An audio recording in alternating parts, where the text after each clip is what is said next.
Welcome to the 5 More Minutes podcast.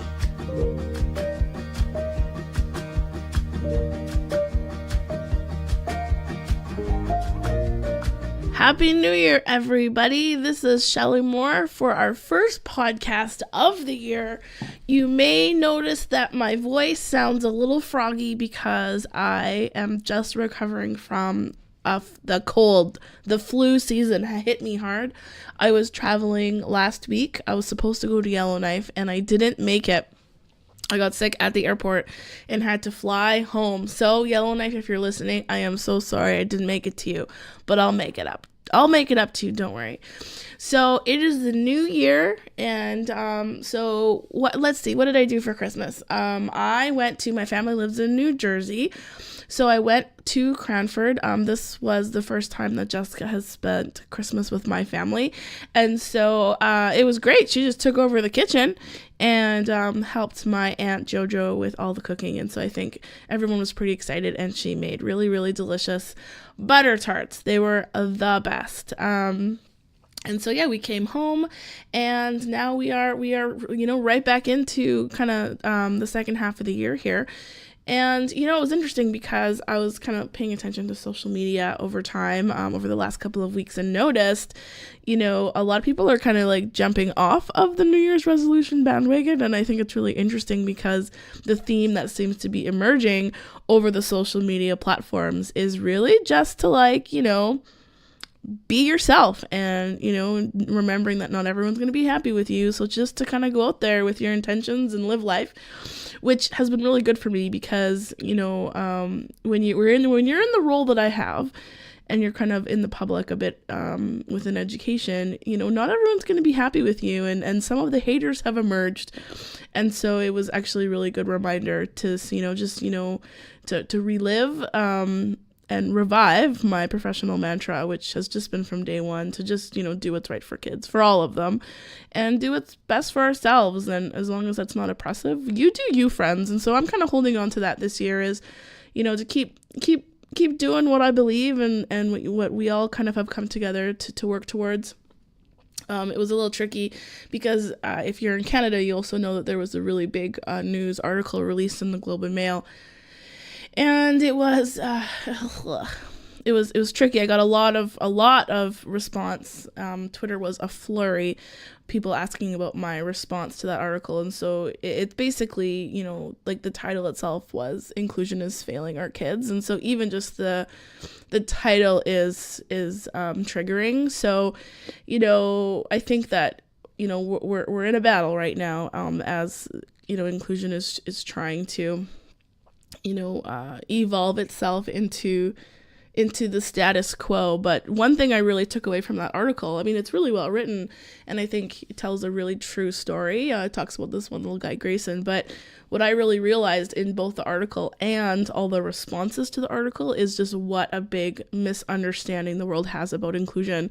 It's getting mixed up between, what is integration and mainstreaming, and it's just causing a mess because the stories that are being shared in these responses, like I read them and I'm like, what they're describing is not inclusion to me. And so I think, really also stating the intention for the work for this podcast and for the videos is just, really pulling back, like, what are we actually talking about, and debunking some of the myths about what people think inclusion is. And so I'm hoping that this is part of the work of getting people on the same page. So if you haven't seen the 5 more minute video, it's basically the timing was perfect because that was kind of the response to the article, which was this idea where inclusion is really moving away from, making accommodations or retrofitting this community for someone, so this extra or different person, as opposed to how do we just, teach everyone from the start and kind of work with the diversity of a community that includes everyone. And, I saw a tweet the other day that really just summed it up. I should find out the name of who said it. I'll tweet it again, but it said, diversity without including disability isn't diversity, it's ableism. And that really spoke to me because I think, if this conversation was happening about race or culture, just the conversation wouldn't be happening because, whether we're fighting for segregation of race or inclusion of race, well, we know what the answer is. Sometimes it might have been hard and is hard, but it doesn't mean we go backwards. And so I really look to that as what this quest is that going backwards cannot be an option, because this is really an equity issue. So, what I've really where I'm kind of going with this is the idea of, because there's been such a misunderstanding, we need to come together and share stories of what is working, what do we need to actually fight for? Because if we don't know what inclusion is, how are we going to advocate? And that it goes for teachers, that goes for parents, that goes for, administrators and even like government officials. So that's the benefit of having short videos. So if you haven't seen the video, go take a look at it, because this is really the big idea of, closing that question about what is inclusion, maybe not forever, but for now, is how do we support diversity in general? Which leads me to our guest for today. And I can't even, it was kind of a blessing in disguise, because our guest today is Fay Brownlie. And if you don't know Fay Brownlie, she is just this phenomenal leader. She's based in British Columbia and does work with NBC, but is known all over the world for her work with inclusion and literacy. And, originally, and you'll hear this in the interview, but I had interviewed her to actually be aligned with the video from December, which was the end of Average, which, as you know, at the last minute, we got actually Todd Rose to be on the podcast. So it kind of bumped Fay, but I'm kind of glad. Not because she deserves to be bumped, but because I think that actually her interview aligns really, really nicely to this, because one of her books is actually called Student Diversity. And I mentioned this in the interview, but, she really stood out to me early in my career, because she was one of the first authors that I ever read that talked about inclusion from a classroom perspective, not an individual perspective. So I think that actually it's worked out for the best, because Todd Rose helped us to see why, we need to move away from the green, but Fay is actually someone who we can turn to give us some really strategies and real life stories about how to actually do that in ways that are good for kids. So this is Faye Brownlie. She's an educator, author, staff developer. She is the author of many books, which I will post, including Student Diversity, Learning in Safe Schools. It's all about thinking. And I've known Faye for a long time. I was very lucky to start my teaching career in BC in the Richmond School District, which is just the breeding ground of leaders. Richmond School District does a phenomenal job of developing leaders from the ground up. And so Leighton is from there, and Faye is from there, Carol Fullerton is from there. If you know Jennifer Cates, she's from there. So I've been very lucky to grow up in this collective of people who have mentored me. And so this is Fay Brownlie.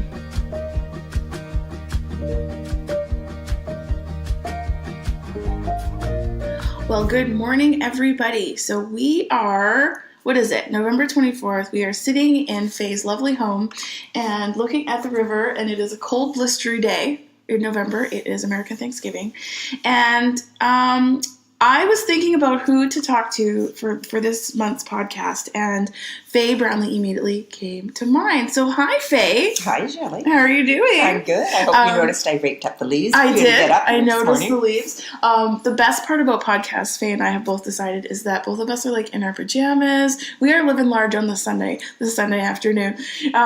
So Fay, thank you for meeting with me today. You're welcome. I know that you're a very, very busy lady. But I admire what you do. Oh, Fay. If you don't know Fay Brownlie, definitely look her up. She's basically the inclusion matriarch of, I would say, the world. I have learned everything that I know from her. Her and Leighton worked very closely together in the district that I kind of grew up in, not as a student, but as a teacher. And so they kind of took me under their wing. And so I'm very lucky to call Fay a friend and a mentor.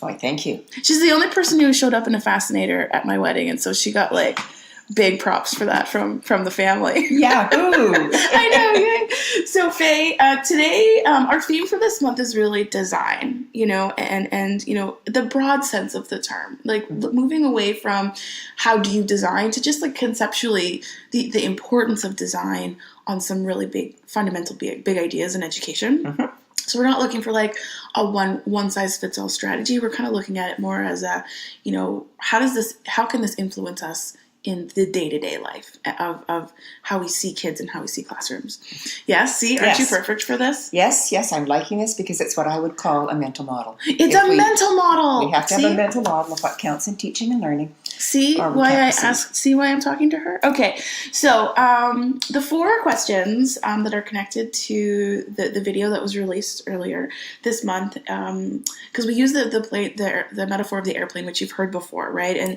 And it's a true story about how the government in the U.S. tried to meet the needs of their pilots because their pilots didn't fit in the plane, and that's a story by Todd Rose. So if you haven't read his book, it's called The End of Average. And what I really took from that story was this connection or this parallel to the kind of debate that we have in curriculum. Like you kind of have to, I feel like oftentimes we have to make this decision about is it going to be effective or efficient, but it's very hard to do both, And so the question is around, I think you can do both and how you do it. No, totally. It's not a dilemma at all, but it's only a dilemma. Exactly. It's only a dilemma if you don't design ahead of time, right? And so the 4 questions that helps us around this mental model of design, I'm going to talk to you about. Okay. Are you ready? I'm ready. Okay. I've already decided. I know, you're so ready. What your piece is, it's the you about what you're going to design because it's the ownership, the roles and responsibility of the teacher. Oh my goodness. Yes. There's your piece. You know what Leighton said in a podcast a few weeks ago? He's like, because we were talking about accountability, right? And he's just like, it's less accountability and more about our professional responsibility, right? To prevent the fires as opposed to react. Right? Because you can't design. You can't. If you assume that you're going to go with the prescription. Ugh. Bless you, Faye. Okay. Here's your first question. We're done already. Okay, I know. And that was my podcast with Faye. Okay, so the first... Talk among yourselves. Yes. The first question connected to kind of this metaphor is the importance of getting to know your learners, right? And how you can't design until you know who your learners are. And the reason why I love talking to you about this is because you were part of developing the class profile, which is the very first strategy I ever used when I was a teacher to get to know my learners and when I was working with teachers to get to know learners. And so you have a lot to say about this. So what do you think about the importance of getting to know your learners? Okay, so let me backtrack on the class profile for a moment because that was Judith King and I. Yes, it was. Together, looking at some of the work they've been going on with the beginning of the year opening and those of us in support services meeting with teachers and telling them all the things they should know about students and their specialties. Yes. You could watch the body posture change because teachers would come into the meeting thinking that they kind of knew their kids a little bit, and then we would just do this information dump about all the bad news, and they would fall apart. Right. And then we'd say, "But don't worry, we can help." But it was. We realized we were really going about it in the wrong way. Yeah. Because as you know, in all the work that you've done, we have to work from a strength-based perspective. There's no option. There's in anything that we're doing, we start with what do kids bring, and what does everybody bring. So when we think about that class review process or the class profile, that's exactly what it is. It's a conversation that's rooted in the experience of the classroom teacher because that's where kids belong and need to be. And so through the lens of the classroom teacher, we look at who's in your class, what strengths does your class exhibit as a whole, what areas are you trying to strengthen, what kind of goals do you have for them, and then let's make some decisions and get on with the plan. Yeah. And all the rest of us line up around that classroom teacher to support the programming that needs to go on. Well, and that's what I really took from that, and it really helped me shift my understanding of my role as a support teacher from my job, I thought, was to support kids in classrooms, but I realized through the class review process that my job was to support teachers to support a classroom, and that really shifted how I interact with teachers. And it moved me away from being an interrogator to actually a support for teachers, as you know, and that was very much more welcomed at the same time by classrooms for sure. And it's a collaborative piece. It is. Right? So instead of us giving recommendations out or coming and providing a direct service, and it's not that we still don't recommend and that we still don't provide a direct service, but we have to do it in collaboration with the classroom teacher, and we have to honor the voices and the values of the classroom teacher first and foremost, because that's where the child is living. And the more I'm talking to people, the more we're also realizing the importance of recognizing diversity of teachers. Oh my gosh. And to know that support might look different to different teachers in different classrooms, and that's okay, right? Okay, so tell me some of the things that you would ask a teacher or have a conversation with a teacher about ways to get to know kids. Well, one of the parts of my job that I like the best is working with teachers in co-teaching a lesson. And so we design a lesson together, usually in front of a team of teachers so that they're all involved in the design process. And then we go and co-teach the lesson, and then we unpack the lesson and talk about what we noticed through the eyes of the learners and next steps and such. So when I'm starting, I start always with the same questions. Tell me, no matter who it is, how much experience they have, what subject they have, what grade they have.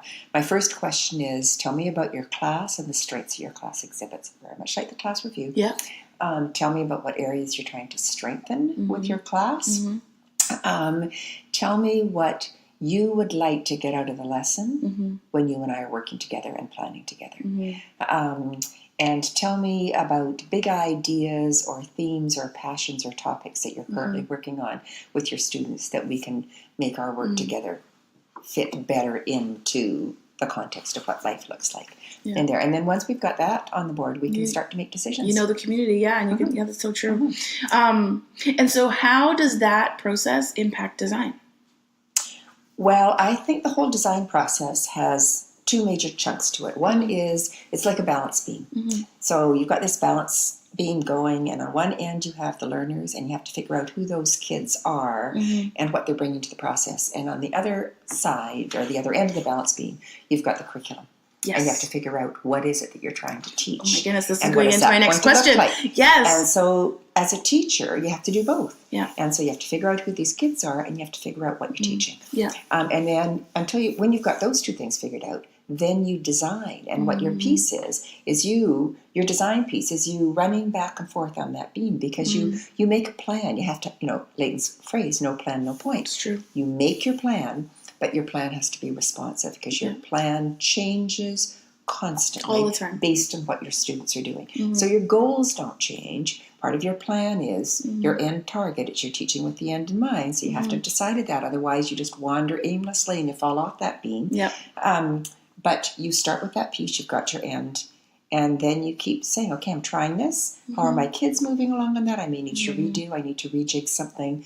I can go in a different direction. I can skip forward, skip sideways. But I have my eyes on the target at the end. And I'm thinking about who are they? What do I need to do? Well, and what I love about that visual is the goal is balance. You know what I mean? To making sure that you're responding in a way that kids can be successful. Yeah. Well, and what I love is, which is kind of leading to the next question, and exactly I was going to bring up no plan, no point, which I heard from you. So it's good to know that that's from Leighton. I think it is from Leighton. Yeah. Just because I always say, I'm like, you know what Fay Brownlie says? Okay, well, I'll take credit for it, but I think it might be Leighton. Or, thanks, we might have been doing it together. Who knows? Thanks, Leighton, for that. But, I feel like that whole backwards design process, I really misunderstood it until recently, because when I thought about the goals, designing my goals, I realized that I wasn't looking at the end in mind for goals. I was looking at the end for tasks. I was like, everyone needs, right? Yes. There's a huge difference. And this was a recent learning for me. And so I was like, yes, I'm backwards designing. Everyone's going to do a TED Talk. Yes, I'm backwards designing. Everyone's going to write an essay. Like, it's very clear what my destination is. But if you asked me what goals I was hitting, I didn't know. And so a big learning that I'm realizing right now, especially with this renewed curriculum, is you have to know the goals. The goals is the destination, not the task, because you can have many ways to meet those goals. And the tasks help you get absolutely. And you have to have tasks. Very good tasks, right? And the other thing I learned from you is the importance of having tasks that are actually meaningful and helping you to see that kids are meeting the goal. That's right. Right? Yeah. And it's okay to have some of those tasks mandated. I think that's another thing that's really confusion with the redesigned curriculum, is that it's always about choice. Choice is enormously important.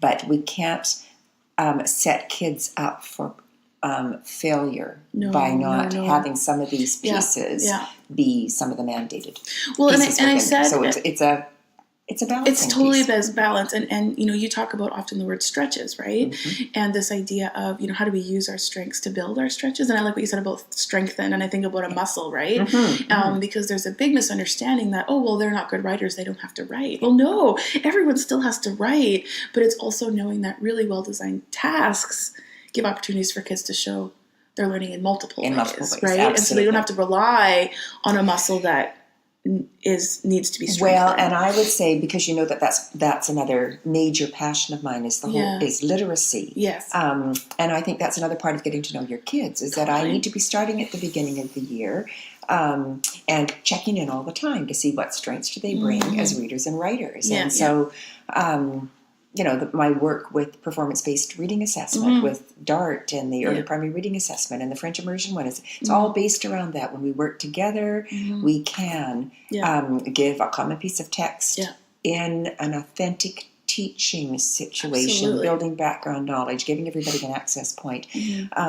We can have these conversations and find out, what do the kids do as readers? How do they view themselves as readers? And then how do we support that continuous and continuing development? And so we need to be doing that on a regular basis, rather than saying, well, I need to not let these kids participate because they won't be able to do it. Everyone can do it. Yes. It's my job is to support you so you can do it in a joyful and meaningful and non-demeaning way. And we don't have any option but to do that. No, absolutely. And I think part of the renewed curriculum that I've really found, but it is misinterpreted, is this idea of our definition of text has moved away from just reading and writing to include also visual and oral language, but it's not abandoning. We're not abandoning reading and writing. We're adding to reading and writing. And so I want that to be really, really clear to people who are listening. Like, we are still raising readers and writers, right? But we're also not only relying on those two methods as input and output. And the reading and writing that students are doing is opening more doors. Oh, it's so true. And it's deeper, more thoughtful. Now, Faye, I don't even know if you remember this conversation, but it totally changed how I think about this. Because we're talking about strengths and stretches, right? And I remember I asked you once, this was early. This is when I was still wearing toques, okay? And I said, coming in on your bike with your little totally, absolutely. I rode a scooter to work every day in the rain. Yes, remember this? Oh, I totally remember and this. I remember because when I grew up, it wasn't strengths and stretches, it was strengths and weaknesses. Yes. And I said, I'm like, Faye, what's with this word stretch? Is that a little too fluffy? And you know what you said to me? You're like, oh no, Shelley, stretches are purposely chosen. And you said, because when I think of weakness, I think of a broken ankle. Do you remember this conversation? I totally know. I'm so glad to have people in my life that can remember things that come out of my mouth. Because I tell this story all the time. Okay, good. And so this is what you said. Okay. This is what you said. You're like, Shelley, when I think of a weakness, I think of a broken ankle. Now, you can have the bankroll of Oprah.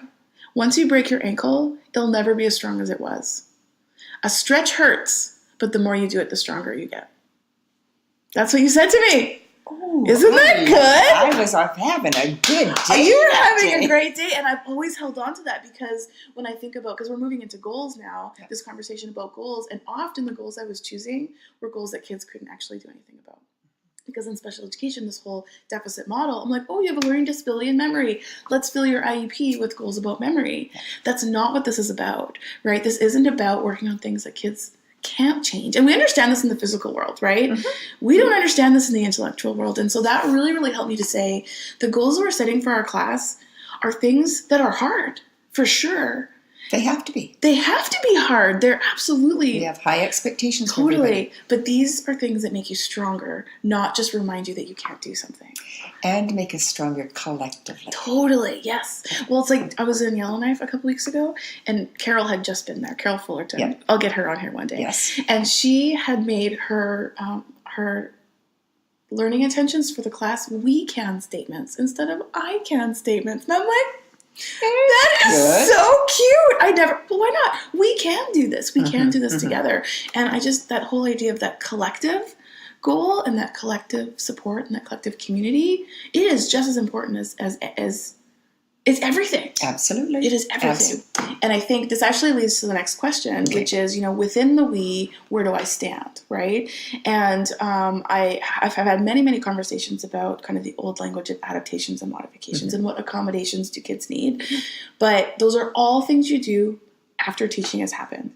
And I think what this is really targeting is if you design right, you don't need accommodations and adaptations and modifications anymore. Right. And so part of this is what's the role of design in ensuring that the I's and the we's, right, are getting the supports they need and the challenges they need before the teaching happens, which is the design aspect of it. And so during. For sure. Yeah, and during, for sure. But like, how do we know, and what does that look like in the design process? Would be my question for you.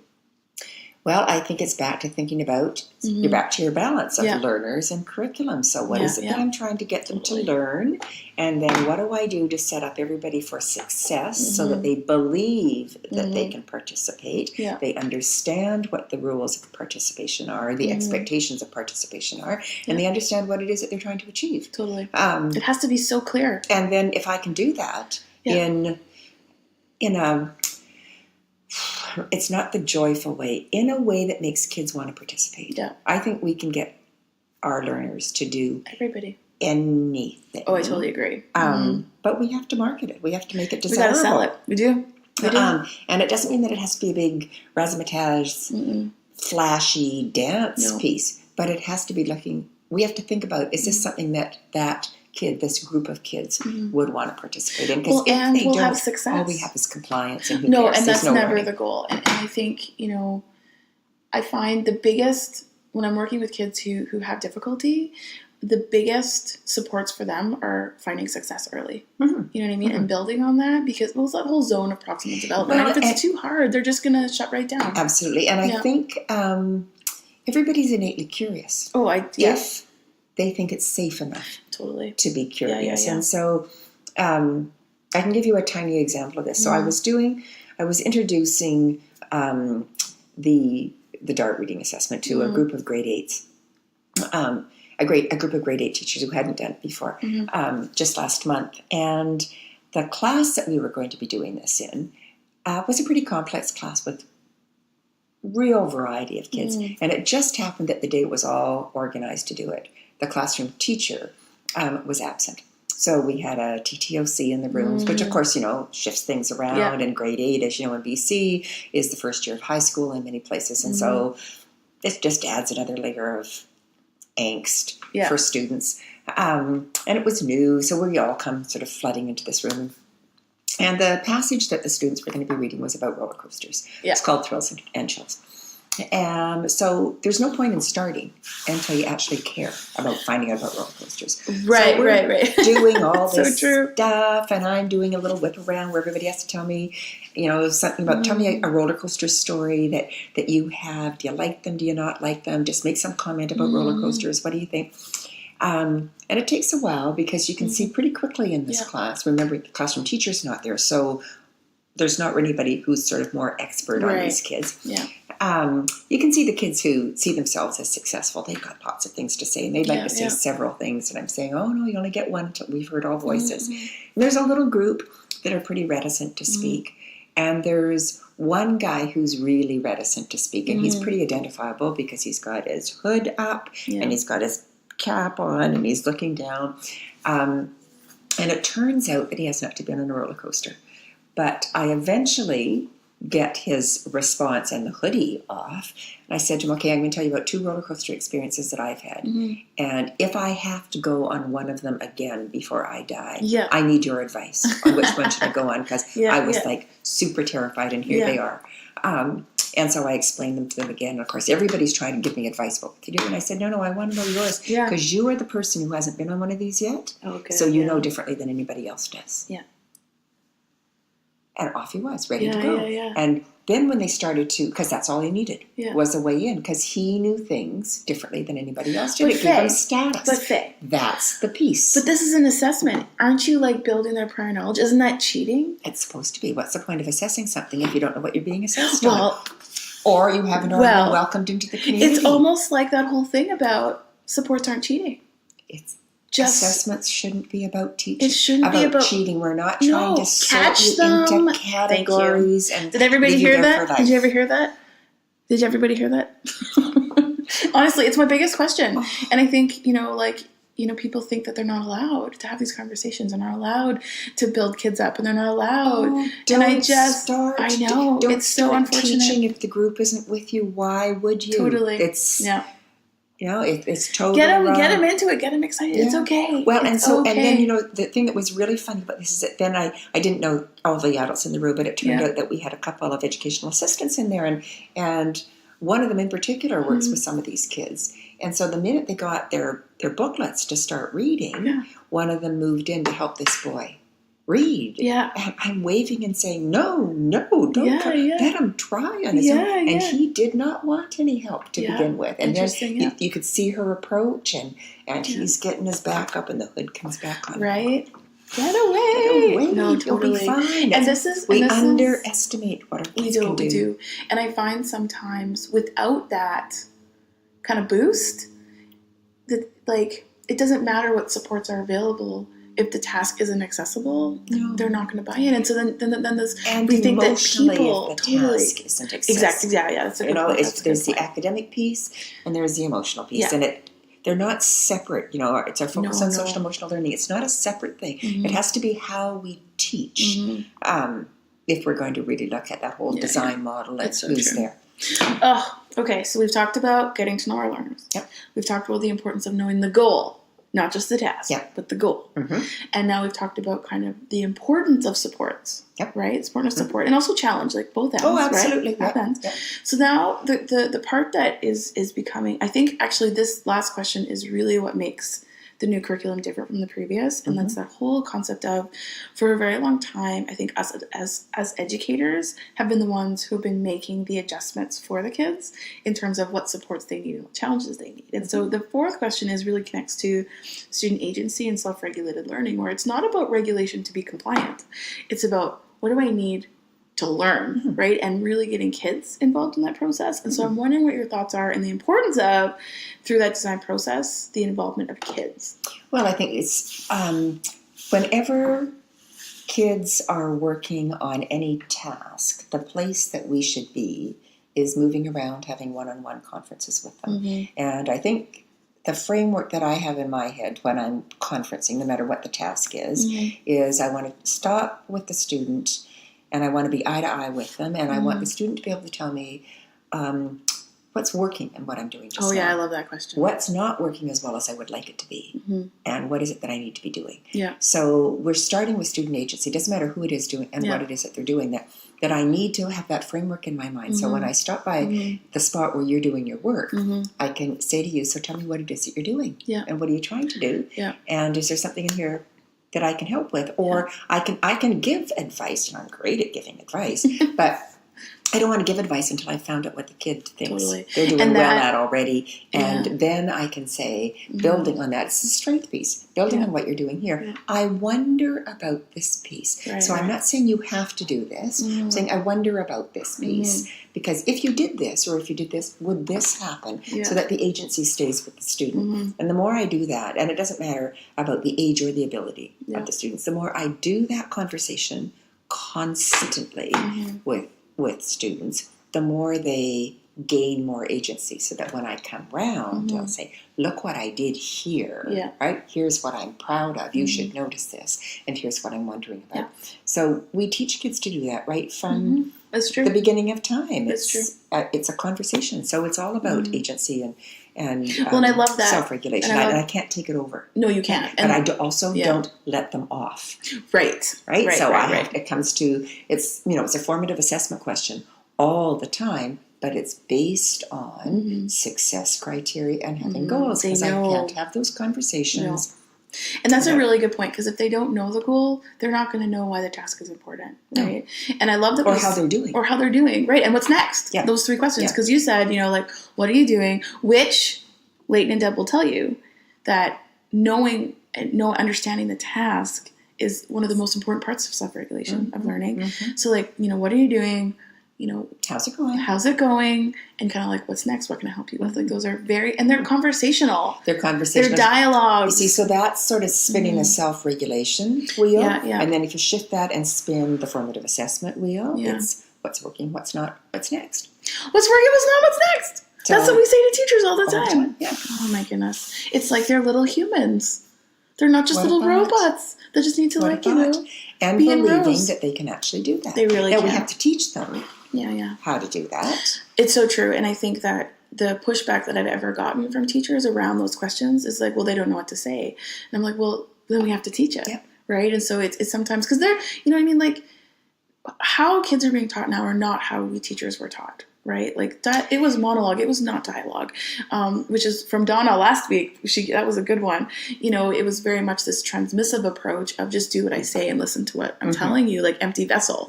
Right? And I think now, you know, knowing your kids and finding out what they bring and then working with them to move forward, that's a different role for educators. It is a different role, but I'm going to say that it's not as black and white as that. Fair enough, because I think you can look back through your career, and I can certainly look back through my career as a student, which is way longer ago where there's than when you were, where I can tell you the teachers that I had that didn't just stand and talk at us. That's true.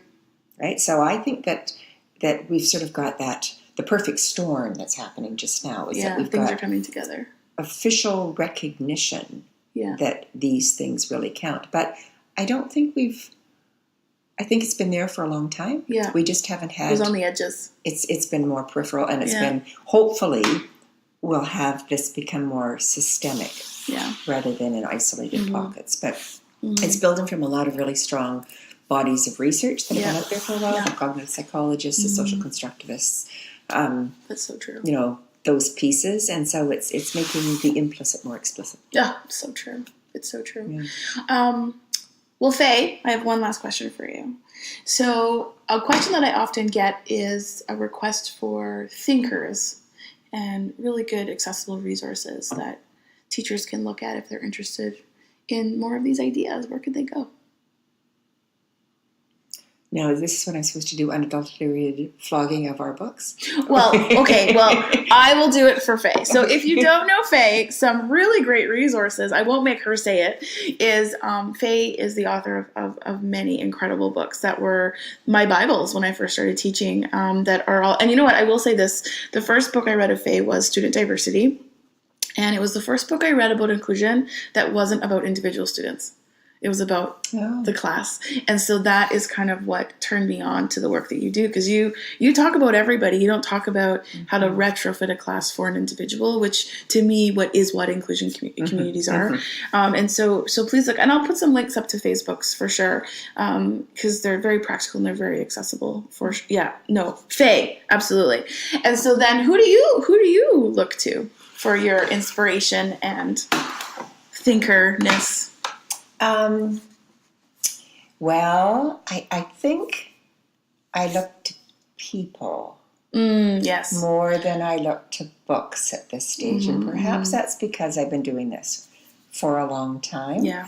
And so my design mind is looking at the people that I'm lucky enough to get to work with. And so there's the group of people that I co-present with. And are co-authors with me, like yourself and Leighton and Carol Fullerton, and there's Susan Close that I wrote with for many years in the past, and Judith King and Catherine Funiak. And I think I was lucky to grow up in a time as an educator where I was involved with the whole group of people who were pushing the edges all the time. That's how I kind of feel about me too. Yeah, and it's a support group, right? So you could have a great idea, but then people would just be honing in on this idea and saying, but what about, and what about? There was a big group of critical friends. Which is text. Yes. Yeah. So that's huge. So I think that most of my learning now comes from my go-to resources, I would say, would be my in-class work with teachers, where, we've got a complex class, come and see. That's so true. And so it's that planning and then getting in with the kids and then having that group of observers and saying, well, okay, from your point of view, what worked and what didn't. Those are big learning days for me too. Those are massive days. So I think that would be true. I've got some... I think the work that we've been doing, I was thinking, because I knew you were coming today, I was thinking this morning when I started teaching, in Manitoba, mainstreaming was just coming in. Just coming in. And so I was really lucky to be part of that piece.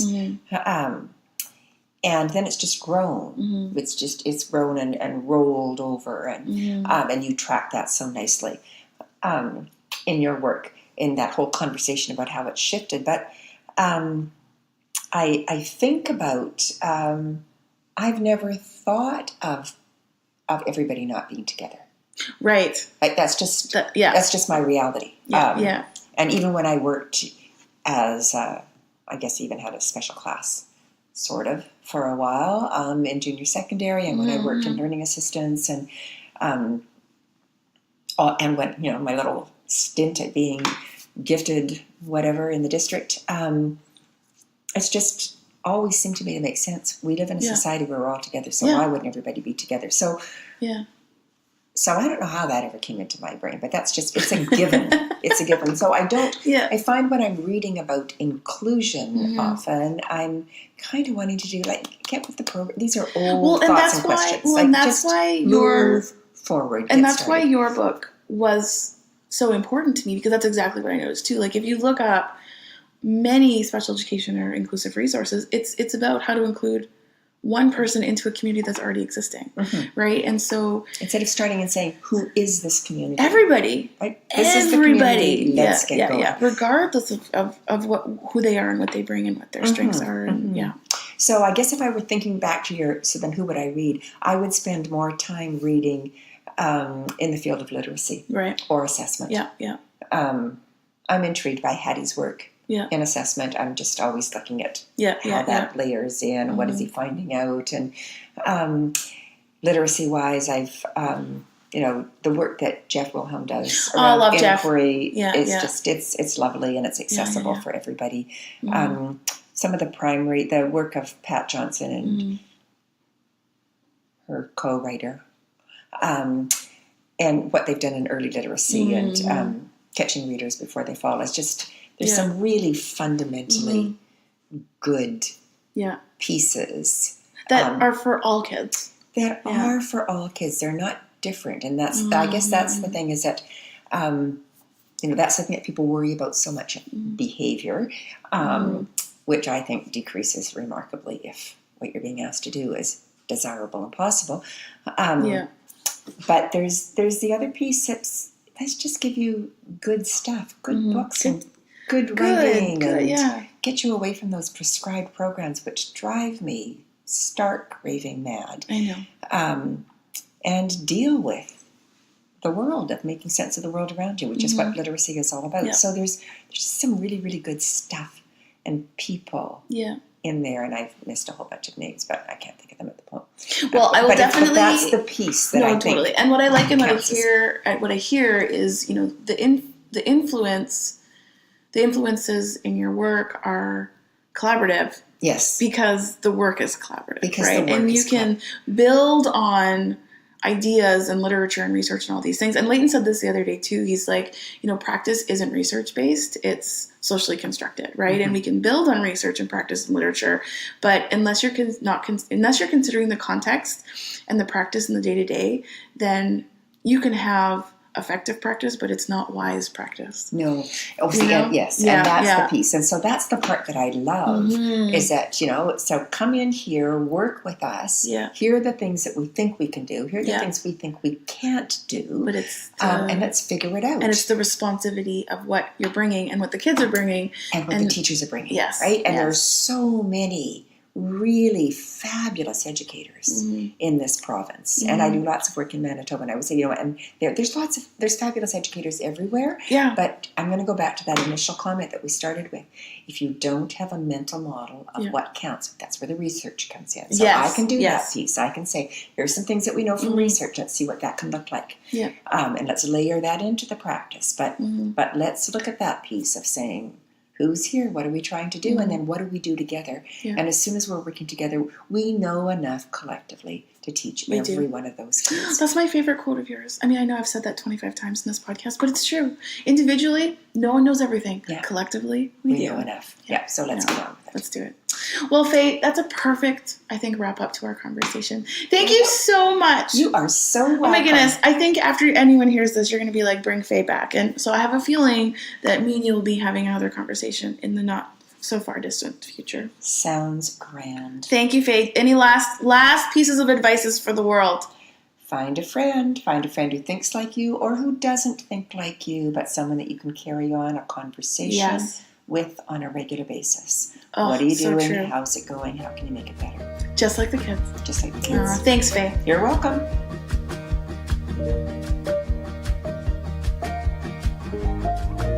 Well, isn't she fantastic? Ugh, I love Faye so much. She's just amazing. Her partner, Kim, it was really funny because he was kind of like how I made my big break. I was working locally with the Richmond School District, and then Kim called me up, and he's like, hey, Shelly, do you want to talk at the superintendent's conference? And so that was like 4 years ago, and I spoke. I told the super van story, which you can see on YouTube. Someone filmed it. But it was the very first kind of big presentation that I did, and by the end of that presentation, I had probably 15 to 20 emails from superintendents asking me to come to their district. So I have to kind of thank Faye and Kim for finding me, because it's kind of set off this career that of speaking and professional development that I couldn't have even imagined 5 years ago could be even a possibility, and I just love it so much. So that's Faye. Definitely go look her up because she has done some incredible work with inclusion, assessment, literacy, and just all of the things. The other thing that I want to tell you about is I'm going to try changing the format of this podcast a little bit in looking at the data, because I love data. You guys know that. Looking at the data, I'm noticing that the listeners, you guys, you really love the interviews. And so what I'm going to do is I'm going to actually have an interview every podcast, but I'm going to include at the end of the podcast some opportunities for stories and questions so that we can kind of do both with each podcast. So I picked a question and a story, or two kind of questions today to answer. The first one is from Jill. And so she wrote to me and she said, hi, Shelly. Thank you for your podcast.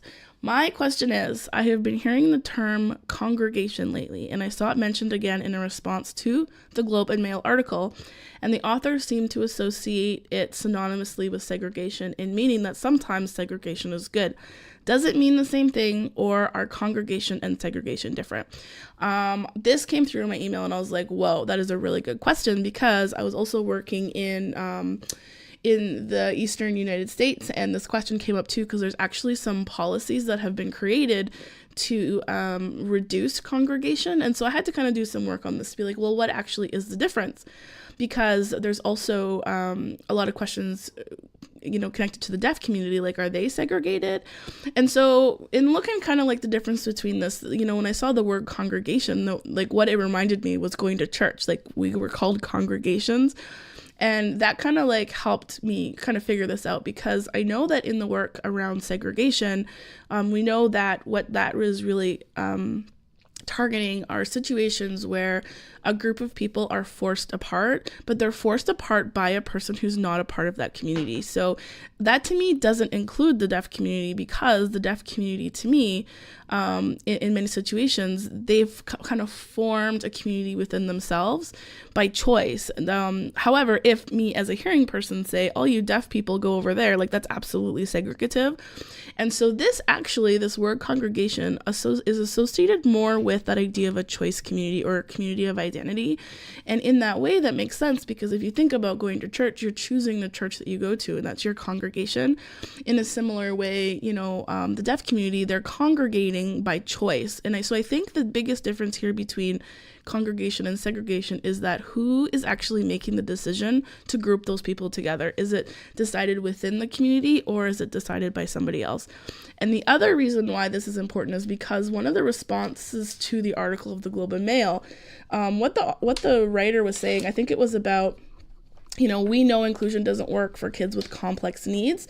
And so what she was arguing was, sometimes, there are, like, our child is congregated in a classroom, and that's working really well for them. And so there's two responses that I had to that. The first one is that the disability community in itself is also an identity. And so if within the community of disability, people are choosing to be together, they are congregated, that's not segregation. And it's actually shown that we all need that. We all need communities of identity, whether it's around disability, whether it's around culture or race. Like, we have those communities all over.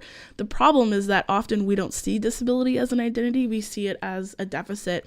And there's actually a really great Netflix special on right now called Far From the Tree by Andrew Solomon. And if you've read his book, he talks exactly about this, how, you know, if we are vertically aligned to someone, we see that as identity, meaning like if a parent shares a character trait with their child, they see that as identity. But if they see a trait that's horizontally aligned or not connected, they see it as a deficit. And so, you know, in a family, for example, if parents are queer and they have kids who also are queer, they see that as identity.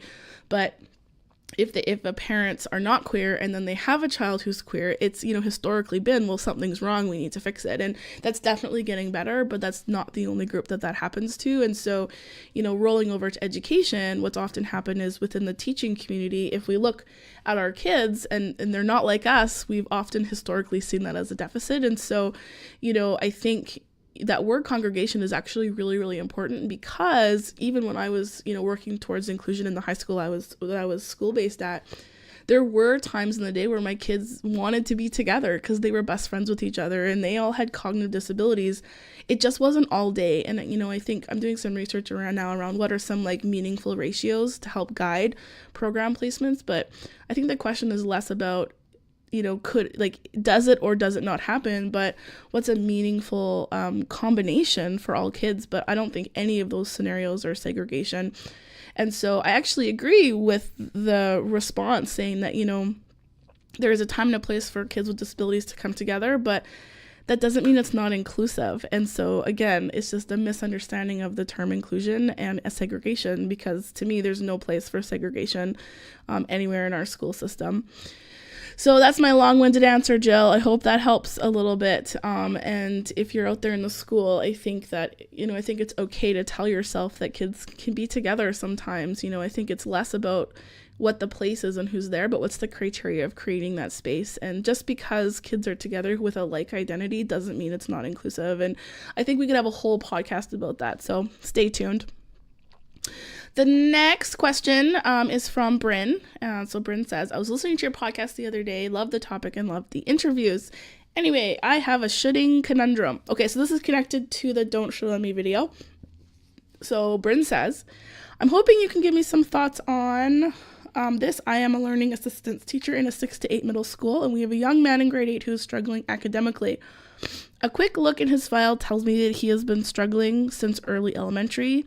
But the catch, his mom has steadfastly refused support or assessment since the beginning.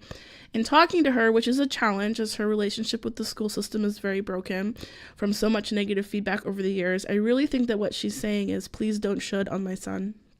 I want him to grow up to be kind and caring and a gentleman, and I don't care about his grades. That last sentence she really did say. They own a family business, so she knows that he will have a job out of high school. The struggle I have is that grade level work is very difficult and impossible for him. Yet, without a designation, most teachers don't seem to feel comfortable meeting him where he's at. And on top of that, they are still using traditional report cards, so he ends up with a lot of Fs. I hate it. I hate seeing how defeated he is, how hurt mom is, and hate that he will likely end up failing out of high school because of the system we're in. So my question to you is this: do I push his mom on the designation in hopes of taking some of the burden off her son and getting him through high school? Or do I honor her wishes and hope the high school does well, which will likely be hit or miss depending on the teacher? Thanks so much. I appreciate any thoughts you can give me on this. Okay. This scenario happens everywhere. There's so many responses. I could tell you kind of like the theoretical response to this should be, this student should not be struggling. I mean, unless there is a cognitive disability, there's no reason why he can't meet that grade level work. And so it's really thinking about how do we support those teachers to be able to make that work accessible to all students. And I think that aligns with the interview today with Faye, is just like, how do we, support the environment to support kids as opposed to try and change the kid. The practical side of me is also understanding that that's not so easy, because I know that teachers have a professional autonomy, and I know that teachers in general are going through a huge systematic shift right now with curriculum, and not everyone's in the same place. And so I think that a designation may help if that's what teachers need to get them the supports, although we don't have regulated supports in BC anymore. And so I think that this is a big question. I think what I would do is definitely talk to the mom, build rapport with her, connect with her, because I can totally hear where she's coming from too. It sounds like she hasn't had a very positive experience with schools and doesn't feel supported herself. So I would definitely call mom and really work to build that rapport and really lay out what it might mean to get assessed. But I also hate that assessment is what is dependent on them getting supports, because that's a huge misunderstanding. You shouldn't have to get assessed to get supports, and we all know that. This also might be a question to talk to admin about, because professional autonomy on one hand is really important, and I would always advocate for that, but at the same time, we have a professional responsibility as educators to also grow. And in BC especially, our entire curriculum and assessment model has changed for exactly this reason.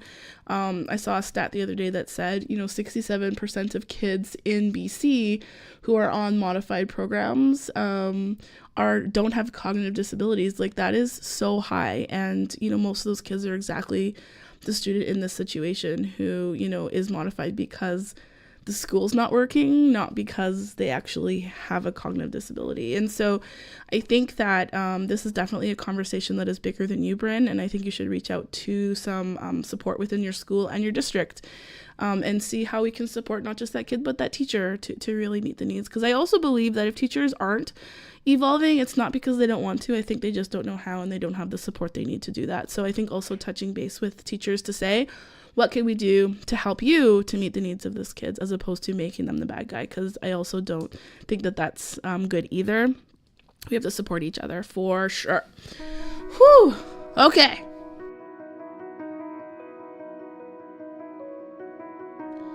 So there we go, first podcast of the year. Just a couple takeaways if we think back to both those questions that were sent in and also Faye's interview.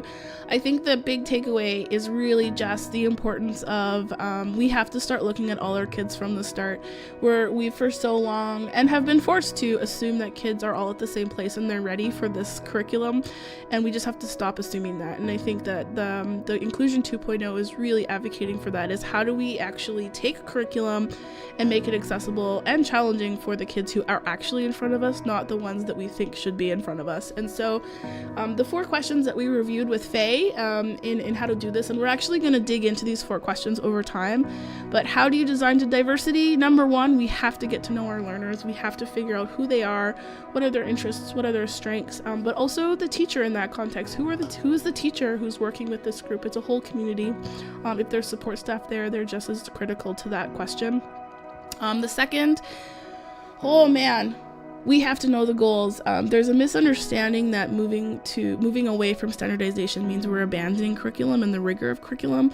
But I think in this model, curriculum is actually really, I find it even more important, because in order to design curriculum, we have to know what it is. And so just this has been a huge learning for me recently about the importance of backwards design, where you need to know the goals of tasks and not just the tasks themselves, because it is so much easier to make goals adjustable than it is to make tasks adjustable, and we're going to spend more time on that. The third one is how do we design adjustments? And so in education, this is about what tasks, supports, and challenges are going to help kids to meet their goals. You may remember the airplane metaphor. This is about what are the adjustments of the planes so all the pilots fit, and I really believe that everyone can fit. But then the fourth one is handing over control so that kids can fly the plane. And what this boils down to is student self-regulated learning, or SRL, and student agency. And Faye, I think, ties that really, really nicely up with some really clear, formative questions that are conversations that we can have with kids. So those 4 we're going to spend more time with. But in terms of Faye, every time I hear her, I think what really shines through every single time is this idea of high expectations. And, that is so important, but it doesn't mean that we have to like test out our kids, sort them, and sacrifice the supports and their success, because I think that assessment has become contaminated to be a game where supports are seen as cheating, and that is not what makes curriculum accessible. And Faye, had a really nice tagline in there. She's like, we need to create both academic and emotional accessibility, and how we can provide emotional support, not just curricular support. It's just as important. The quote she said, "There's no point to starting unless we actually care." And whether that's about roller coasters, Napoleon, or writing essays, it's how are we going to get the kids to buy in, which is just a part of that engagement piece of universal design. But I do have to say that I have to kind of change I used to say, well, I do say this all the time, where I say, we didn't grow up this way. Teachers, we were taught to teach differently. But I think I have to agree with Faye on this. She says, teachers have been doing this for a long time. And she said in the interview, like, think of a teacher in your life who has or is trying to do this work of teaching to diversity. And I can think about teachers in my life that come to mind really clearly who taught me and didn't teach curriculum. So this isn't new. But I think that those teachers for a long time have been on the edges, and because it wasn't valued or recognized, and often even still today in many places around the world where if you deviate too far from the curriculum, you feel a lot of pushback from larger groups. And so just that reminder from Faye to go find those teachers on the edges, find some critical friends to engage in the work with. They may not be the status quo, but the implicit work of many teachers is becoming explicit. And I think, and I agree with Faye, it's becoming more systematically valued as we learn more and research about education. But it doesn't mean that we have to do this alone or without support. But I think it does mean we need to be more open to collectively working together to design to meet the needs of kids from the start, or in the video, what we call Inclusion 2.0. So this is the work. We are deep in the work, and we're going to keep working through this. Friends, be good to yourselves, stay warm, go get a flu shot, and we will see you in a couple of weeks. 5 More Minutes, produced by Shelley Moore and Paul Manson. You can find 5 More Minutes on YouTube, Facebook, iTunes, Instagram, Spotify, Twitter, and on 5moreminutes.com. Make sure you like and subscribe so you don't miss an episode. See you next time.